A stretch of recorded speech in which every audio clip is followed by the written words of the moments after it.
विज्ञापन के केस में पतंजलि ने सुप्रीम कोर्ट से माफ़ी मांगी। कहा ऐसे ऐड नहीं दिखाएंगे।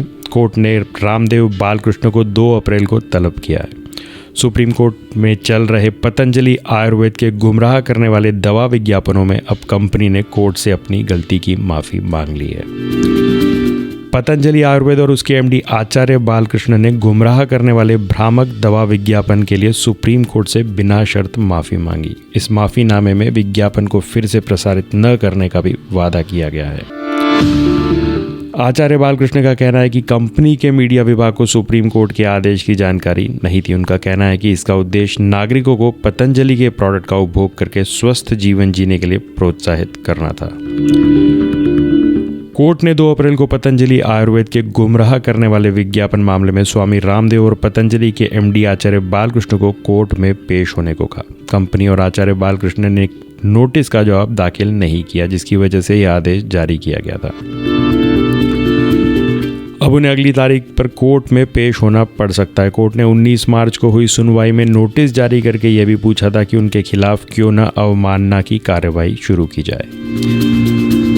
जस्टिस हिमा कोहली और असहानुद्दीन अमानुल्लाह की बेंच ने इस मामले की सुनवाई की है। इससे पहले 27 फरवरी को इस मामले की सुनवाई हुई थी। 27 फरवरी की सुनवाई में कोर्ट ने पतंजलि आयुर्वेद के गुमराह करने वाले दवा विज्ञापनों पर रोक लगाई थी। इसके अलावा अवमानना कार्रवाई में कारण बताओ नोटिस जारी किया था। दरअसल कोर्ट ने पिछले साल भ्रामक विज्ञापन जारी नहीं करने का निर्देश दिया था, लेकिन कंपनी ने इसे नज़रअंदाज किया। Supreme court Indian medical association IMA की ओर से 17 अगस्त 2022 को दायर की गई याचिका पर सुनवाई कर रही है। इसमें कहा गया है कि पतंजलि ने कोविड वैक्सीनेशन और एलोपैथी के खिलाफ नेगेटिव प्रचार किया था।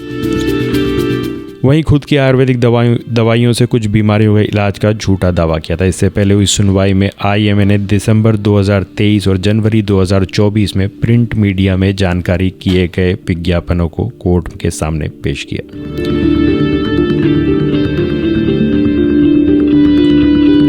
वहीं खुद की आयुर्वेदिक दवाइयों से कुछ बीमारियों के इलाज का झूठा दावा किया। इससे पहले हुई सुनवाई में IMA ने दिसंबर 2023 और जनवरी 2024 में प्रिंट मीडिया में जारी किए गए विज्ञापनों को कोर्ट के सामने पेश किया। इसके अलावा 22 नवंबर 2023 को पतंजलि के CEO बालकृष्ण के साथ योग गुरु रामदेव की एक प्रेस कॉन्फ्रेंस के बारे में भी बताया गया। पतंजलि ने इन विज्ञापनों में मधुमेह और अस्थमा को पूरी तरह से ठीक करने का दावा किया था। ये प्रेस कॉन्फ्रेंस सुप्रीम कोर्ट की सुनवाई के ठीक एक दिन बाद की गई थी। 21 नवंबर 2023 को हुई सुनवाई में जस्टिस अमानुल्लाह ने कहा था पतंजलि को सभी भ्रामक दवा वालों विज्ञापनों को तुरंत बंद करना होगा। कोर्ट ऐसे किसी भी उल्लंघन को बहुत गंभीरता से लेगा और हर एक प्रोडक्ट के झूठे दावों पर 1 करोड़ रुपए तक जुर्माना लगा सकता है। पिछली सुनवाई में बेंच ने कहा था पतंजलि भ्रामक दावे करके देश को धोखा दे रही है कि उसकी दवाइयां कुछ बीमारियों को ठीक कर देंगी, जबकि इसका कोई ठोस प्रमाण नहीं है। Patanjali drugs and magic remedies act में बताई गई बीमारियों के इलाज का दावा करने वाले अपने प्रोडक्ट्स का विज्ञापन नहीं कर सकती। कोर्ट ने सरकार से पूछा था कि पतंजलि के विज्ञापनों के खिलाफ ड्रग्स एंड मैजिक रेमेडीज अधिनियम 1954 के तहत क्या कार्रवाई की गई। केंद्र की तरफ से एडिशनल सॉलिसिटर जनरल ASG ने कहा कि इस बारे में डेटा इकट्ठा किया जा रहा है। रामदेव बाबा ने दावा किया कि उनके प्रोडक्ट्स कोरोनिल और स्वासारी से कोरोना का इलाज किया जा सकता है। इसके अलावा भी पतंजलि अपने कुछ अन्य प्रोडक्ट्स को लेकर विवादों में रही है। 2015 में कंपनी ने इंस्टेंट आटा नूडल्स लॉन्च करने से पहले food safety and regulatory authority of India फसाई से लाइसेंस नहीं लिया था। इसके बाद पतंजलि को फूड सेफ्टी के नियम तोड़ने के लिए लीगल नोटिस का सामना करना पड़ा था।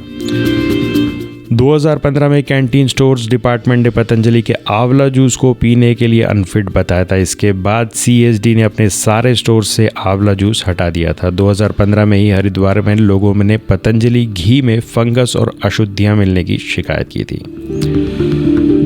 2018 में भी फसाई ने पतंजलि को मेडिसिनल प्रोडक्ट गिलोय धनवटी पर 1 महीने आगे की मैन्युफैक्चरिंग डेट लिखने के लिए फटकार लगाई थी।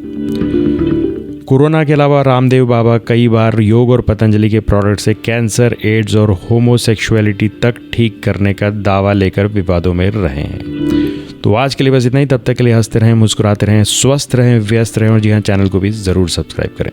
धन्यवाद।